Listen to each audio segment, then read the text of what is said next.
கிறிஸ்துவில் மிகவும் பிரியமானவர்களே, ஆண்டவராகிய இயேசு கிறிஸ்துவின் விலையேற பெற்ற நாமத்தில் உங்கள் அன்போடு நான் வாழ்த்துகிறேன். இன்றைக்கு ஒரு முக்கியமான ஒரு சத்தியத்தை குறித்து உங்களோடு கூட நான் பேச போகிறேன். மனிதனுடைய மீட்பை குறித்த 7 உண்மைகள் என்று சொல்லி உங்களோடு கூட நான் பேச போகிறேன். 7 truths about redemption. வேதத்தில் நான் பார்க்கும்பொழுது ஆதியாமத்திலிருந்து வெளிப்படுத்தின விசேஷம் வரைக்கும் மனிதனுடைய மீட்பை குறித்து பேசப்படுகிறது. பைபிள்ல பேசப்படுகிற ஒரே கருப்பொருள் ரிடம்ஷன் ஆஃப் மேன், மனுஷனுடைய மீட்பை குறித்து. எனவே இந்த காரியங்களை நாம் அறிந்து கொள்ள வேண்டும். மீட்பு என்றால் விடுதலை ஆக்கப்படுகிறது. நாம் எதிலெல்லாம் விடுதலை ஆக்கப்பட்டிருக்கிறோம் என்பதை குறித்து 7 உண்மைகளை நாம் பார்க்க போகிறோம். அதுக்கு முன்பாக ஒரு சின்ன முன்னுரையை நான் கொடுக்க விரும்புகிறேன். எபேசியர்கள் நிருபம் 4ஆம் அதிகாரம் 9ஆம் வசனம் 10ஆம் வசனம் நான் வாசிக்கிறேன். ஏறினார் என்பதனாலே அவர் அதற்கு முன்னே பூமியின் தாழ்விடங்களில் இறங்கினார் என்று விளங்குகிறது அல்லவா? இறங்கினவரே எல்லாவற்றையும் நிரப்பத்தக்கதாய் எல்லா வானங்களுக்கும் மேலாக உன்னதத்திற்கு ஏறினமாய் இருக்கிறார்.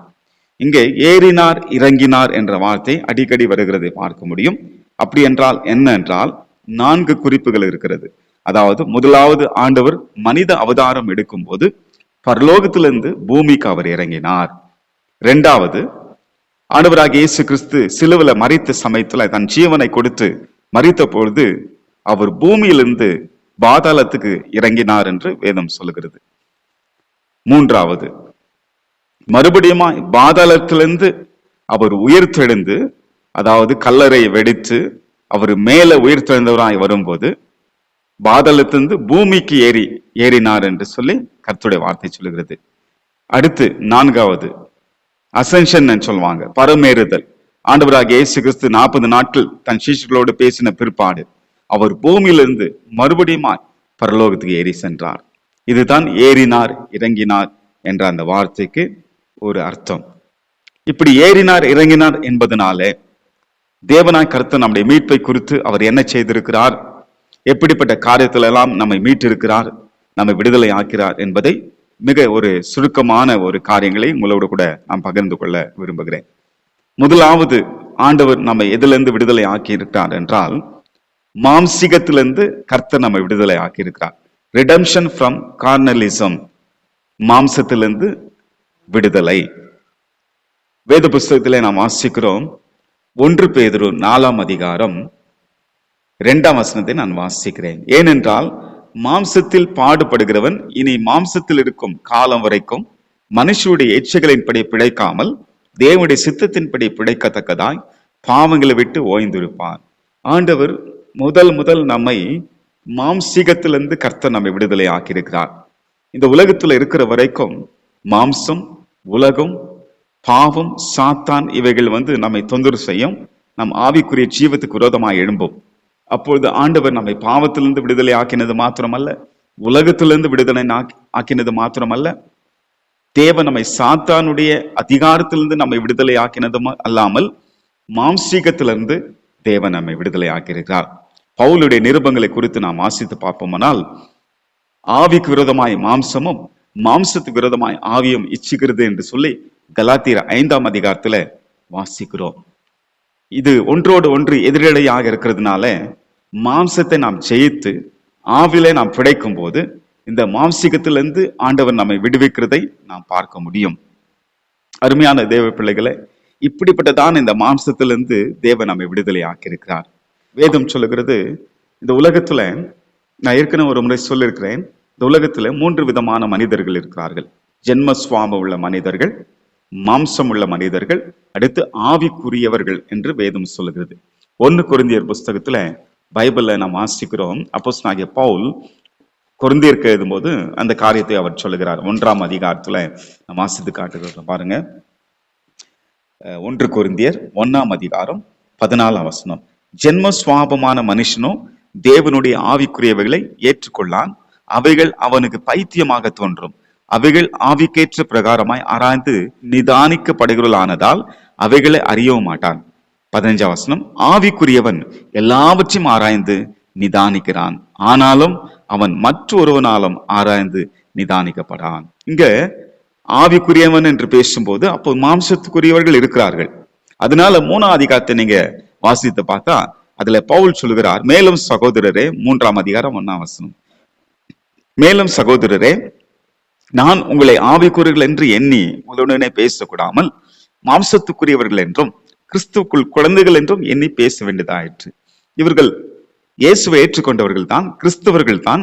ஆனாலும் எப்படி இருக்கிறார்கள் என்றால் மாம்சத்துக்குரியவர்களா இருக்கிறார்கள். ஏனென்றால் இவர்களுக்குள்ள பேதங்கங்கள் இருக்கிறது, பொறாமை இருக்கிறது, வாக்குவாதம் இருக்கிறது. அது மாத்திரமல்ல, தங்களுக்குள்ள நான் அப்போலாவை சேர்ந்தவன், நான் கேபாவை சேர்ந்தவன், நான் பவுலை சேர்ந்தவன் என்று சொல்லி தனக்கு தானே பிரிந்திருக்கிறார்கள். அதனால பவுல் திட்டி அவர் எழுதுகிறார், நீங்கள் இன்னும் குழந்தைகளா இருக்கிறீர்கள், பால் உண்ணத்தக்கதாக இன்னும் நீங்கள் குழந்தைகளா இருக்கிறீர்கள் என்று சொல்லி திட்டுகிறதை பார்க்க முடியும். அப்போ இப்படிப்பட்ட இந்த மாம்சீகத்திலிருந்து தேவன் நம்மை விடுதலை ஆக்கியிருக்கிறார். ஏனென்றால் நாம் ஆவிக்குரியலா இருக்க வேண்டும் என்று தேவனுடைய எதிர்பார்ப்பு. ஆவிக்குரியவர்களாய் எப்போதுமே நாம் காணப்பட வேண்டும். மாம்சத்தை நாம் ஜெயித்தாக வேண்டும். மாம்ச கிரியைகள் நமக்குள்ள இருக்குமானால் நாம் உண்மையான ஆவிக்குரியவர்கள் அல்ல. எப்பொழுதுமே மாம்சத்தை ஜெயித்து ஒவ்வொரு நாளும் ஆவிக்குரிய ரீதியில பரிசுத்த ஆவியினால நடத்தப்பட்டு நாம் ஆவிக்குரியலா இருக்கும்போது நிச்சயமா இந்த மாம்சீகத்திலிருந்து நாம் விடுதலை ஆக்கப்பட்டிருக்கிறோம் என்பதை நாம் அறிந்து கொள்ள முடியும். அடுத்து 2வது, ரிடம்ஷன் ஃப்ரம் மெட்டீரியலிசம், அதாவது பொருளாதார சிந்தையிலிருந்து தேவன் நம்மை விடுதலை செய்திருக்கிறார். அருமையான தேவ பிள்ளைகளே, பொருளாதாரத்தை கொடுத்து வேதத்தின் அடிப்படையில நாம் எப்பொழுதும் பார்க்க வேண்டும். ஆண்டவராகிய இயேசு கிறிஸ்து மலை பிரசங்கத்திலே தன்னுடைய டீச்சிங்ல மிக தெளிவாக ஆண்டவர் சொல்லியிருக்கிறார். அந்த வசனத்தை உங்களுக்கு நான் வாசித்து காட்ட விரும்புகிறேன். மத்தேயு சுவிசேஷ புஸ்தகம் 6ஆம் அதிகாரம் 24ஆம் வசனம். 2 எஜமான்களுக்கு ஊழியம் செய்ய ஒருவனாலும் கூடாது. ஒருவனை பகைத்து மற்றவனை சிநேகிப்பான், அல்லது ஒருவனை பற்றி கொண்டு மற்றவனை அசட்டை பண்ணுவான். தேவனுக்கும் உலக பொருளுக்கும் ஊழியம் செய்ய உங்களால் கூடாது. ஆண்டவராகிய இயேசு கிறிஸ்து மிக தெளிவாய் சொல்லியிருக்கிறார். 2 எஜமான்கள் என்று சொல்லும் போது, ஒரு எஜமான் கடவுள், இன்னொரு எஜமான் பணம், பொருளாதாரம். பைபிள் என்ன சொல்லுகிறது? 2 எஜமான்களுக்கு ஊழியம் செய்ய முடியாது. அதாவது அர்த்தம் என்ன? 2 மாஸ்டர், 2 எஜமான் நமக்கு இருக்க முடியாது. எஜமான் ஒருத்தர் தான் இருக்க வேண்டும். ஒன்று ஆண்டவர் இருக்க வேண்டும், அல்லது இன்னொன்று பணமா இருக்க வேண்டும். இன்றைக்கு நம்முடைய ஆவிக்குரிய ஜீவத்துல அல்லது கிறிஸ்துவ வாழ்க்கையில பார்க்கும்போது தேவன் பாருங்க, ஆண்டவர் நமக்கு பணத்தை கொடுக்கிறார், செழிப்பை கொடுக்கிறார், அதெல்லாம் உண்மைதான். ஆனால் பணம் ஒரு எஜமானமாய் நம்முடைய வாழ்க்கையில் இருக்கக்கூடாது. பொருளாதார சிந்தை நம்மை ஆட்கொள்ளக்கூடாது. பொருளாதாரத்தை நாம் பற்றி கொள்ளக்கூடாது. அதுதான் ஆண்டவர் இங்கே சொல்ல வரார். பணம் வைத்துக் கொண்டிருப்பது தீமை என்று ஒரு நாளும் ஆண்டவர் சொல்லவில்லை. அப்போஸ்தலனாகிய பவுல் தீமோத்தேயுக்கு எழுதும்போது கூட பண ஆசை எல்லா தீமைக்கும் வேறா இருக்கிறது என்று சொன்னாரே தவிர பணம் தீமை என்று ஒரு நாளும் வேதம் சொல்லவில்லை. பணத்தை வைத்துக் கொண்டிருப்பது தீமை கிடையாது. ஆனா பணத்தின் மேல் பற்று, பணத்தின் மேல் ஆசை, இங்கிலீஷ்ல லவ் ஆஃப் மணி, பணத்தை சிநேகிக்க கூடாது. அப்படி பணத்தை நாம் சிநேகித்து பணத்தின் மேல் பற்று உள்ளவர்கள் ஆனால் பொருளாதார சிந்தையிலிருந்து இன்னும் நாம் விடுதலை ஆக்கப்படவில்லை. ஆண்டவராகிய இயேசு கிறிஸ்து மீட்பின் குறித்த அந்த காரியத்துல, இந்த உலகம் மெட்டீரியல் இல்லைங்களா, அந்த உலகம் பொருளாதாரத்தினால நிறைந்திருக்கிறது, எல்லாம் அதுக்காகத்தான் ஓடிக்கொண்டிருக்கிறார்கள். ஆனால் ஆண்டவராகிய இயேசு கிறிஸ்துவை வணங்குகிற நாம், அவரை பின்பற்றுகிற நாம் ஒரு நாளும் பொருளாதார சிந்தை நமக்குள்ள இருக்கக்கூடாது, பண ஆசை நமக்குள்ள இருக்கக்கூடாது. அதனால பணம் நம்மை பின்பற்றி வரலாம். எப்பொழுது பாருங்க, பணம் எஜமானா இருக்கக்கூடாது, பணம் நம் காலடியில் இருக்க வேண்டும். அதாவது நமக்கு மாஸ்டரா பணம் இருக்கக்கூடாது, நாம் தான் அதை ஆளுகை செய்வோம். பணம் நம்மை ஆளுகை செய்யக்கூடாது. இந்த பொருளாதார சிந்தையிலிருந்து தேவன் நம்மை விடுதலை ஆக்கி இருக்கிறார் என்பதை நீங்க அறிஞ்சு கொள்ளுங்க. எங்கேயும் ஆண்டவராக இயேசு கிறிஸ்து நீங்கள் என்னை பின்பற்றி வந்தால் உங்களுக்கு ஏராளமான பணத்தையும் ஏராளமான பொருளாதாரத்தையும் நான் கொடுப்பேன் என்பதாக ஆண்டவர் வாக்கு எங்குமே பண்ணவில்லை. முக்கியமாக இப்போ நம்ம இயேசுவை ஃபாலோ பண்றோம்னா என்ன அர்த்தம்? அவருடைய அடிச்சுவடுகளை, அவருடைய டீச்சிங்ஸை நம்ம ஃபாலோ பண்ணி கொண்டிருக்கிறோம். அதனால அவர் என்ன சொல்லியிருக்கிறார் என்பது தான் ரொம்ப முக்கியம். அப்போஸ்தலர்கள் என்ன சொல்லியிருக்கிறார் என்பது தான் ரொம்ப முக்கியம். அதனால அவரை பின்பற்றுகிற, ஆண்டவராக இயேசு கிறிஸ்துவை பின்பற்றுகிற நாம் பொருளாதார சிந்தை உடையவர்களாய் நாம் இருக்கக்கூடாது. பொருளாதாரம் நமக்கு இருக்கலாம், மீண்டுமா நான் சொல்லுகிறேன், பணம் வைத்துக் கொள்ளலாம். ஆனால் அந்த பணம் நம்மை ஆளுகை செய்யக்கூடாது. நாம் தான் அந்த பணத்தை ஆளுகை செய்ய வேண்டும். அதனால ஆண்டவர் இந்த மீட்பின் சத்தியத்துல 2வது உண்மை இந்த மெட்டீரியலிசம்ல இருந்து ஆண்டவர் நம்மை விடுதலை ஆக்கியிருக்கிறார். இந்த படியேற்பாடுல ஒரு உதாரணத்தை நான் சொல்லுகிறேன். பொருளாதார ரீதியில ஆஸ்வதிக்கப்பட்ட ஆபிரகாம் என்ற தேவ மனுஷன், பைபிளை சொல்லுது பூமியை தாங்கக்கூடாத பொருளாதாரம் இருந்துச்சான். ஆனா ஆதியாகமம் 14 அதிகாரத்தை வாசித்து பாருங்க. ஒரு யுத்தத்தை செய்து விட்டு வெற்றியோடு திரும்பி வரும்போது மெல்கிசேதேக்கை சந்திக்கிறார். பிறகு சோதம் குமாரா என்ற அந்த ராஜாவை அவன் சந்திக்கிறான் ஆபிரகாம். இப்படி சந்திக்கும் போது அந்த சோதம் குமார ராஜா சொல்றான், இது போல மனிதர்கள், உங்ககிட்ட இருக்கிற மனிதர்களை எனக்கு கொடுத்து விடு, என்கிட்ட எல்லா பொருளையும் நான் உனக்கு கொடுத்துட்றேன் அப்படின்னு சொல்றான். அப்போ ஆபிரகாம் என்ன சொல்றான் தெரியுங்களா?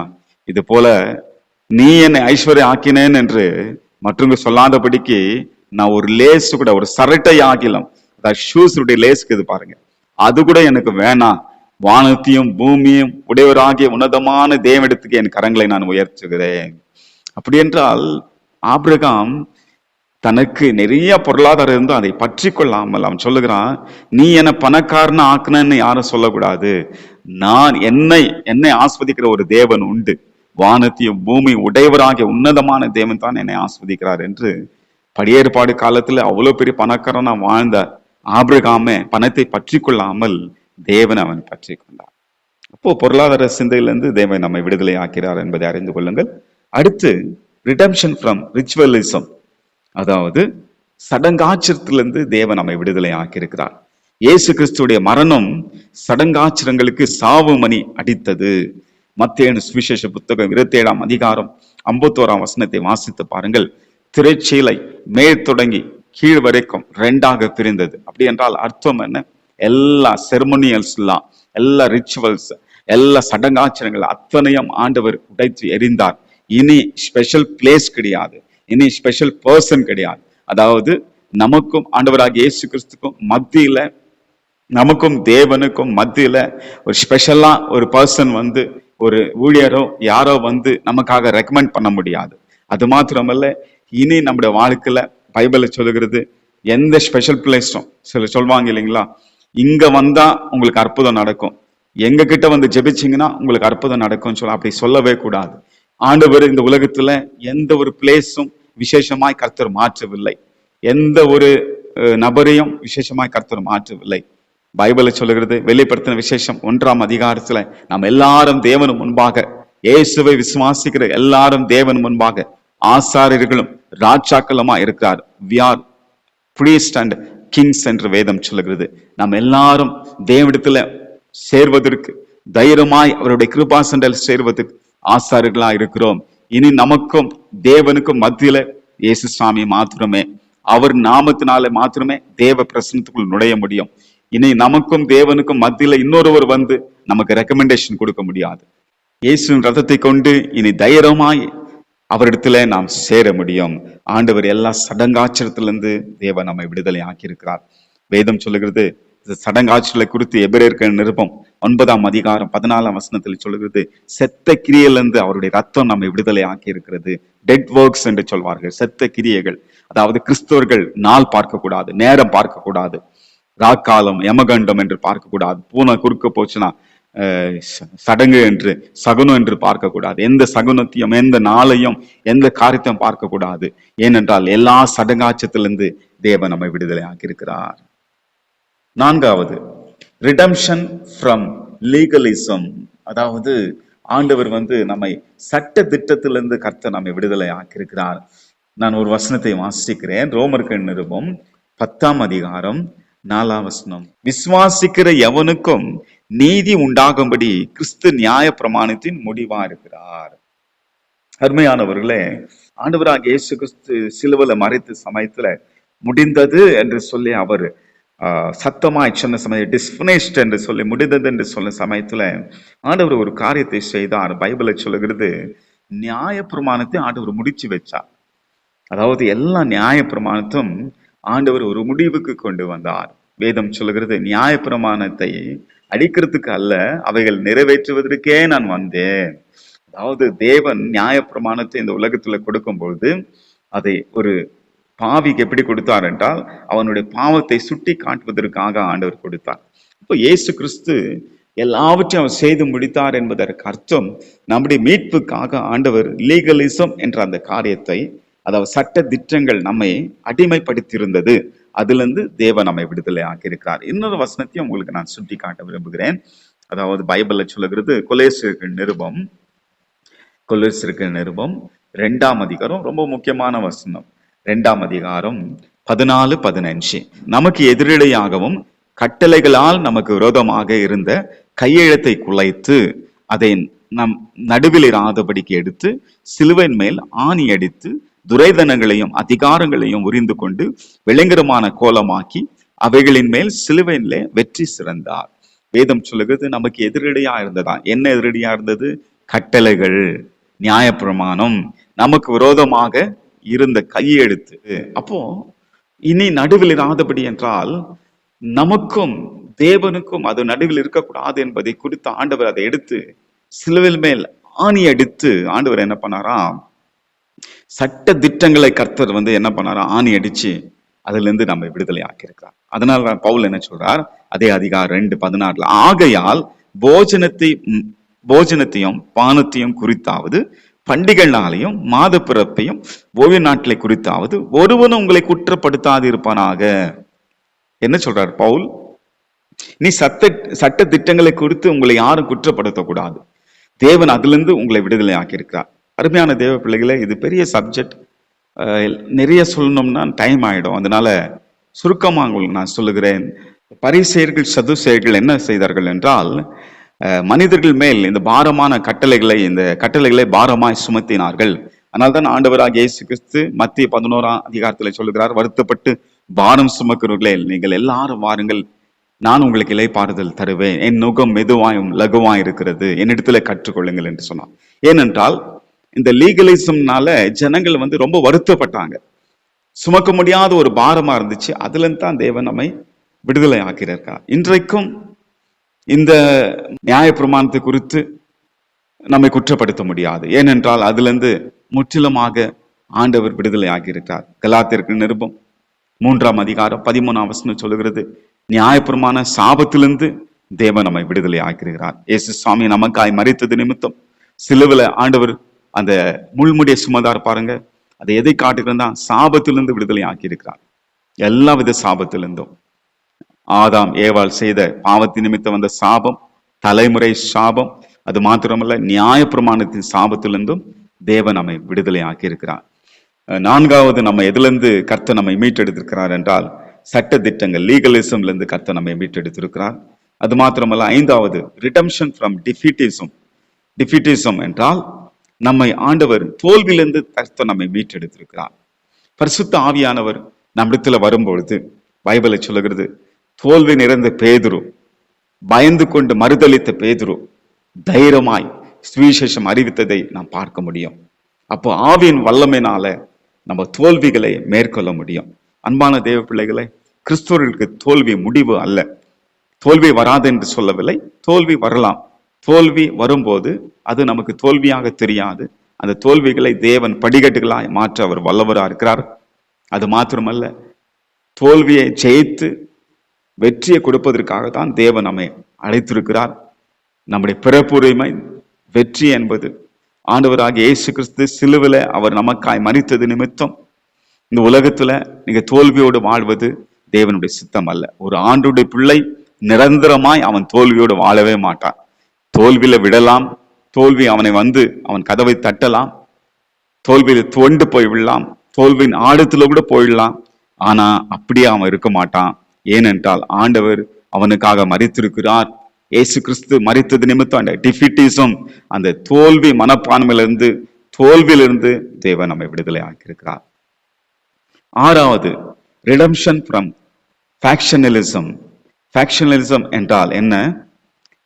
அதாவது நம்மை ஆண்டவர் ஆண் என்றும் பெண் என்றும் இல்லாமல் சமமாக தேவன் நம்மை வைத்திருக்கிறார். ஃபேக்ஷன் என்றால் என்ன பாருங்க, இந்த உலகத்துல 2 கேட்டகரி இருக்கு. ஒன்னு யூதர்கள், இன்னொன்று கிரேக்கர்கள்.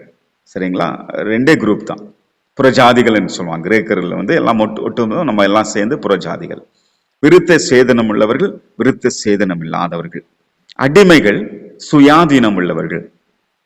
ஆண்கள் பெண்கள். இத பவுல் என்ன சொல்றாரு? எபேசியர் 2:14 சொல்லுகிறது, எப்படி எனில் அவரே நம்முடைய சமாதானக்காரனராகி இருத்திராத்தாரையும் ஒன்றாக்கி. இருத்திராத்தார் என்றால் என்ன?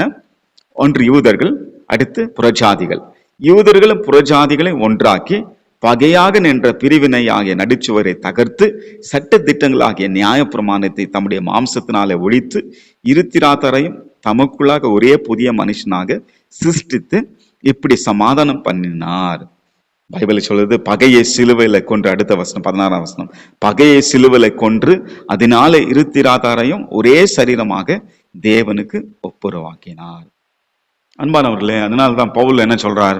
இனி ஆண் என்றும் இல்லை, பெண் என்றும் இல்லை, இனி அடிமை என்றும் இல்லை, சுயாதீனம் என்றும் இல்லை, இனி யூதன் என்றும் இல்லை, இனி புறஜாதி என்பதும் இல்லை, இனி விருத்த சேதனம் உள்ளவன் என்றும் இல்லை, விருத்த சேதனம் இல்லாமல் என்றும் இல்லை என்று சொல்லுகிறார். அப்போ ஃபேக்ஷனலிசம், அந்த கர்த்தர் எல்லாரும் சமமாக்கிட்டார். இனி ஆண் என்றும் பெண் என்றும் இல்லை. அதனால்தான் இன்னைக்கு ஆண்டவர் இந்த ஊழியத்துல கூட ஆண்களையும் பயன்படுத்துகிறார், பெண்களையும் கர்த்தர் பயன்படுத்துகிறார். சரிங்களா? பெண்களும் இன்னைக்கு தேவ ராஜ்யத்துல எத்தனையோ பேர் தேவனுக்காக பிரகாசித்துக் கொண்டிருக்கிறார்கள். அதனால தேவன் இந்த ஃபேக்ஷனலிசம் என்ற இந்த காரியத்திலிருந்து தேவன் நம்மை விடுதலை ஆக்கியிருக்கிறார். 7வது, ரிடம்ஷன் ஃப்ரம் பெசிமிசம். பெசிமிசம் என்றால் நம்ம எதிலிருந்து ஆண்டவர் மீட்டெடுத்திருக்கிறார் என்றால் பயத்திலிருந்தும் அவிசுவாசத்திலிருந்தும் தேவன் நம்மை மீட்டெடுத்திருக்கிறார். ஆண்டவராகிய இயேசு கிறிஸ்து உயிர்த்தெழுந்த பிற்பாடு சீஷர்கள் கதவை பூட்டி கொண்டு அவர்கள் எல்லாரும் உட்கார்ந்து கொண்டிருந்தார்கள். ஏனென்றால் அவர்களுக்குள்ள பயம் இருந்தது. அடுத்து இந்த பரிசேயர்கள், சதுசேயர்கள், வேத பாரகர்கள் என்ன செய்ய போறாங்களோ, ஆண்டவராகிய இயேசு கிறிஸ்துவை சாவடிச்சுட்டாங்க, சிலுவையில் அவரை அரைஞ்சிட்டாங்க, இனி நமக்கு என்ன செய்ய போறாங்களோன்ற ஒரு பயம் அவங்களுக்குள்ள இருந்தது. உயிர்த்தெழுந்த கிறிஸ்து அவங்களோடு கூட இடைப்படும் போது வேதம் சொல்லுகிறது, மறுரூபமாக்கப்பட்ட சரீரத்தோடு கூட பூட்டப்பட்ட கதவில் உள்ள நுழைந்து உங்களுக்கு சமாதானம் என்று சொல்லி ஆண்டவராக இயேசு கிறிஸ்து சமாதானத்தை ஆண்டவர் அவங்களுக்கு கொடுத்தார். அவங்களுக்குள்ள இருக்கிற பயம் போயிடுச்சு. அவங்களுக்குள்ள இருக்கிறதான அந்த தோல்வி மனப்பான்மை, அந்த பயம், அந்த அவிசுவாசம், அவநம்பிக்கை, இதெல்லாம் அவங்களை விட்டு வெளியேறி போய்விட்டது. அன்பான தேவ பிள்ளைகளே, ஆண்டவராகிய இயேசு கிறிஸ்து சிலுவையில நமக்காக மரித்தது நிமித்தம் ஆண்டவர் நம்மை இந்த பயத்திலிருந்தும் அவநம்பிக்கை இருந்தும் கர்த்தர் நம்மை விடுதலையாக்கி இருக்கிறார். எம்மாவு சீஷரோடு கூட இடைப்படும் போது கூட அவங்க கூட எப்படி பேசுறாங்க? அவநம்பிக்கை தான் பேசுறாங்க. அதனால ஆண்டவராகிய இயேசு கிறிஸ்து வேத வசனங்களை அவங்களுக்கு விளக்கி சொன்னார். அவங்களுக்குள்ள இருக்கிற அந்த அவநம்பிக்கையும் அந்த பயத்தையும் எடுத்து போட்டார். அருமையான தேவ பிள்ளைகளை, இயேசு நமக்காய் மரித்தது நிமித்தம் இந்த பெசிமிசம் என்ற இந்த பயத்திலிருந்தும் இந்த அவநம்பிக்கையிலிருந்தும் தேவன் நம்மை விடுதலை ஆக்கியிருக்கிறார். இதுதான் மீட்பின் 7 உண்மைகள். தொடர்ந்து இன்னொரு முறை இந்த வார்த்தைகள் எல்லாம் கேளுங்க, உங்களுக்கு மிகுந்த பிரயோஜனமா இருக்கும். ஆண்டவர் நமக்கு எவ்வளவு பெரிய மீட்பை கொடுத்திருக்கிறார், எப்படியெல்லாம் நம்மை விடுதலை ஆக்கியிருக்கிறார் என்று சொல்லி இந்த 7 உண்மைகளை அறிந்து கொள்ளுங்கள். தொடர்ந்து கர்த்தருடைய வார்த்தைகளை நிறுத்துங்கள். தேவனாய் கர்த்தர் உங்களை ஆசீர்வதிப்பாராக. God bless you.